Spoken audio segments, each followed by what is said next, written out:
So ladies and gentlemen, this is a quick reaction. The title of this video says that my childhood was ruined. The transitioner Chloe Cole talks about trans procedure.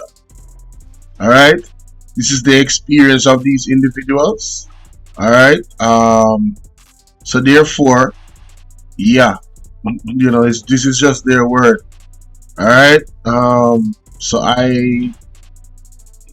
nobody can say that this is misinformation. Let's continue. And I'm a detransitioner. My name is Chloe Cole, and I'm a detransitioner. Another way to put that would be, I used to believe that I was born in the wrong body.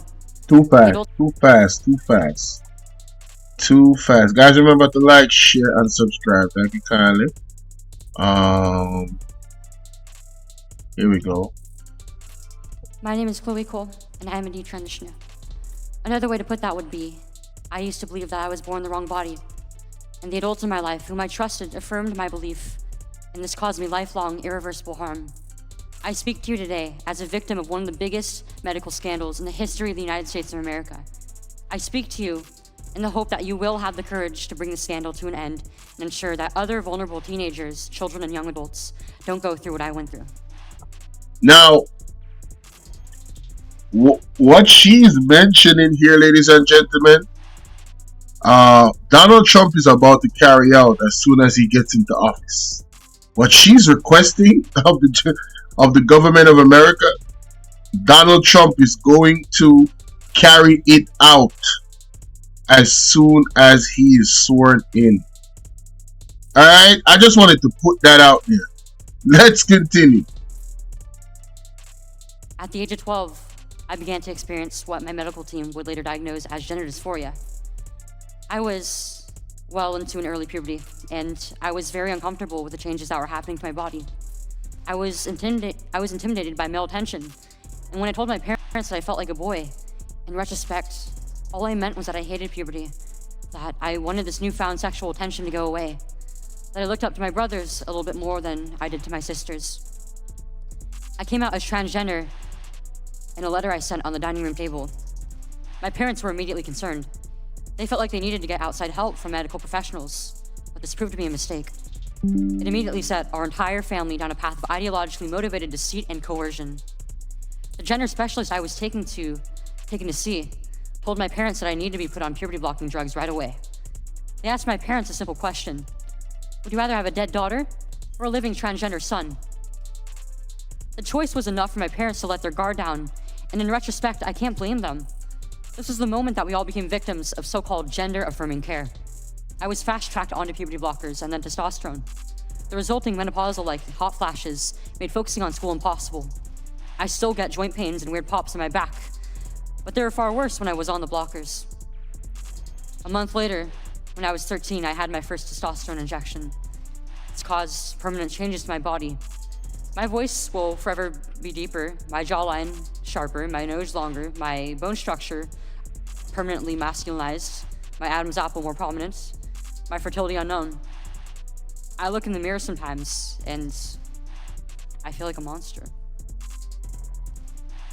I had a double mastectomy at 15. They tested my amputated breast for cancer. And I was cancer-free, of course. I was perfectly healthy. There was nothing wrong with my still developing body or my breasts, other than that, as an insecure teenage girl, I felt awkward about it. After my breasts were taken away from me, the tissue was incinerated.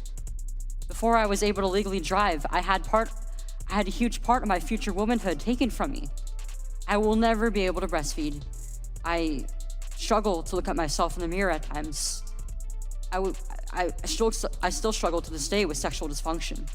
And I have massive scars across my chest, and the skin grafts that they took of my nipples are weeping fluid today, and they were grafted into a more masculine positioning, they said.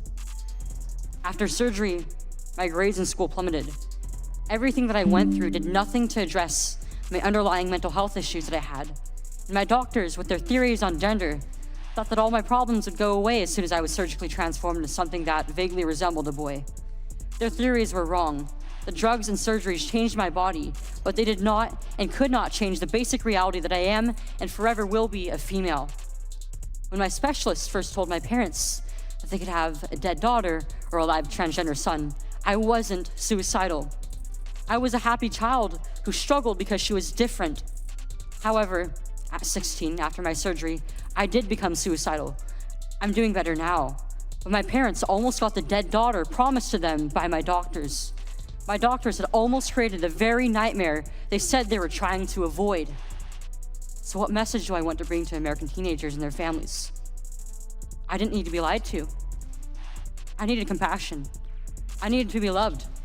I needed to be given therapy to help me work through my issues, not affirm to my delusion that by transforming into a boy, it would solve all my problems. We need to stop telling 12-year-olds that they were born wrong, that they are right to reject their own bodies and feel uncomfortable with their own skin. We need to stop telling children that puberty is an option, that they can choose what kind of puberty they will go through, just so they can choose what clothes to wear or what music to listen to. Puberty is a rite of passage to adulthood, not a disease to be mitigated. Today, I should be at home with my family celebrating my 19th birthday, and instead I'm making a desperate plea to my elected representatives. Learn the lessons from other medical scandals like the opioid crisis, to recognize that doctors are human too, and sometimes they are wrong. My childhood was ruined along with thousands of detransitioners that I know through our networks. This needs to stop. You alone can stop it. Enough children have already been victimized by this barbaric pseudoscience. Please let me be your final warning. Thank you. Yeah, so I don't have much to say, man. You hear it from the individuals themselves. All right. I am live, you know. Jesus. Anyway, let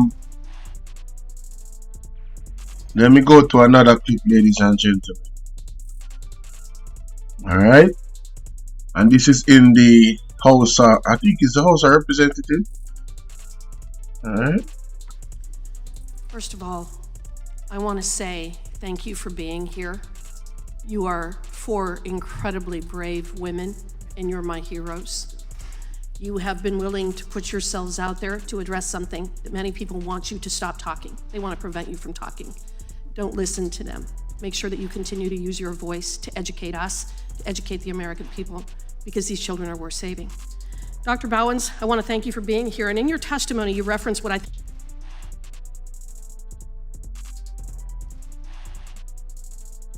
Come on, internet, stop playing with me. think is one of the more important points in this debate, and that children are treated as special and a vulnerable class in the psychological and research fields. You referenced the experience of Tuskegee, and to me, the important takeaway here is that controversial so-called healthcare practices, treatments, and experience have not always withstood the test of time. Come on, man, this is too important. Why are they doing this to my live stream now? Jesus, free up this live stream. Please free up this live stream. Lord have mercy. Oh, Outside my of your God. reference, I think of how lobotomy was once a form of care we wouldn't even consider today, and in fact has been banned in countries throughout the world. In this debate, I have wanted to replace the misleading terminology gender-affirming care, especially as it relates to children, because one, The devil is a liar, man. Oh, my God, bro. As soon as I start talking about this, here comes the attack, huh? Soon as I start talking about this. it replaces the biological reality of sex, and two, because it falsely suggests that using the term affirming that there is anything good going on here. There are only two sexes, boys are girls, or boys are boys, yet girls are girls, and one cannot become the other. In fact, and especially when it comes to children, it seems to me that gender-affirming care is better described as sexual lobotomy. It is treatment that is fundamentally and permanently alters the sexuality and medical and psychological well-being of these patients. It causes irreversible sterilization. and serious long-term medical complications and long-term reliance on pharmaceuticals. These treatments and surgeries are controversial medical practices that seek to change a person in a manner which is not actually achievable, and they will not withstand the test of time. Dr. Bowens, are there medical professionals in the U.S. and abroad already rejecting these surgeries as any form of serious medical care?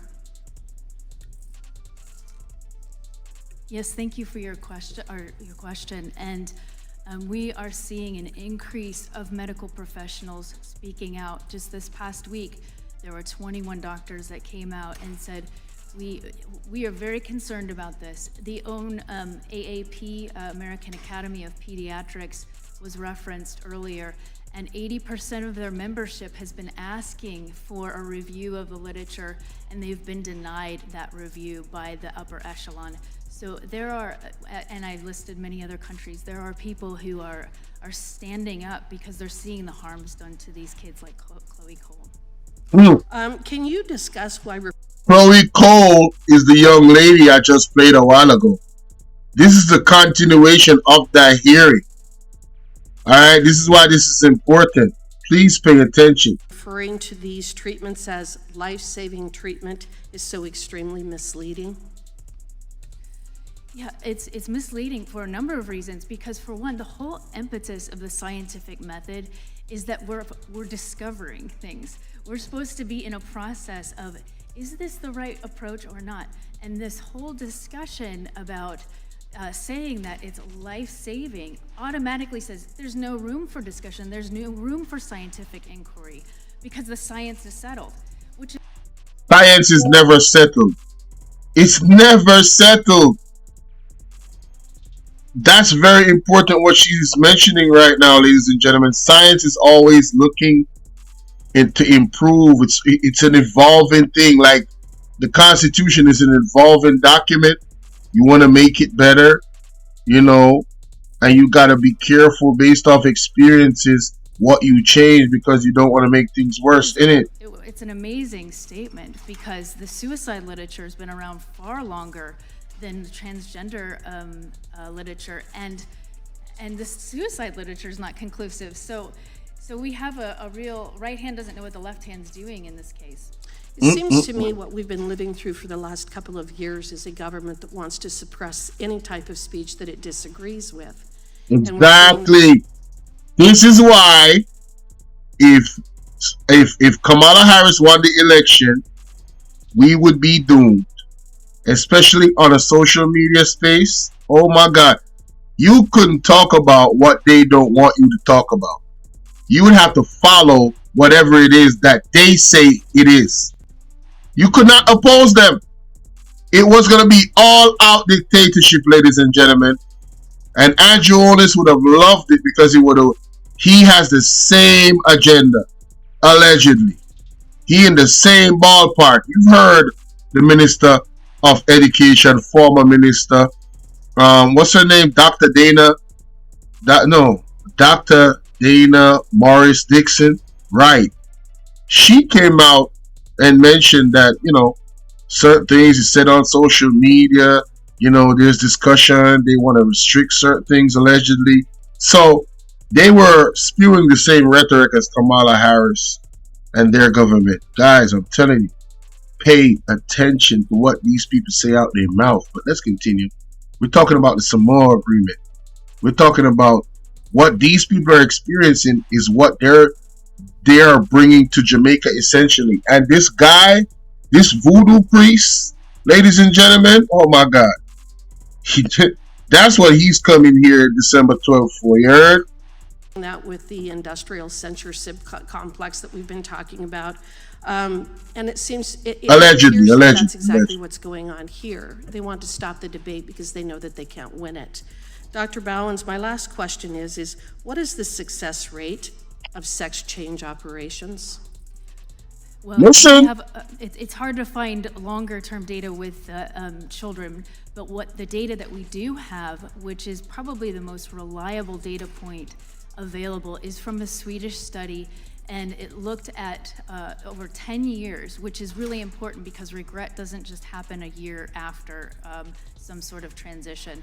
Right. What you see is a suicide rate that's associated with 19 times higher than the general population. Damn! So the data is saying that after 10 years, the suicide rate among the individuals that have gone through this process of quote unquote transitioning in a certain age group is 19 times more than the regular population. Not my words. Not my words. This is what Andrew Holness's government has signed off onto, as you can see the screenshot on the screen right there that I posted for Jamaica, ladies and gentlemen. I thought I'd just remind you guys about this before I left this live stream. Let's continue. There is a 0% there's a 100% failure rate for sex change operations, isn't there? Because it's not possible to change your sex. That's right. 100% failure rate for these procedures. That's right. You can't change your sex. Thank you, and I yield back. My name is Chloe Cole, and I am a detransitioner. Another way to put that would be, I used to believe that I was born in the wrong body, and the adults in my life whom I trusted affirmed my belief, and this caused me lifelong, irreversible harm. All right, so she comes in at that point. I'm gonna leave it right there. I'm gonna play that last part again. That she said. Listen to this. It's higher than the general population. Let's go back to the suicide rate. Very important. Sex change operations. Well, we have, it's hard to find longer-term data with children, but what the data that we do have, which is probably the most reliable data point available, is from a Swedish study, and it looked at over 10 years, which is really important because regret doesn't just happen a year after some sort of transition. And what you see is a suicide rate that's associated with 19 times higher than the general population. Well, actually, there is a 0% there's a 100% failure rate for sex change operations, isn't there? Because it's not possible to change your sex. That's right. 100% failure rate for these procedures. That's right. You can't change your sex. Thank you, and I yield back. You cannot change your sex. The evidence shows. But this man on your screen, ladies and gentlemen, is either on his way to Jamaica or is already here, right? Along with this man. Because of this man. Sorry, my bad.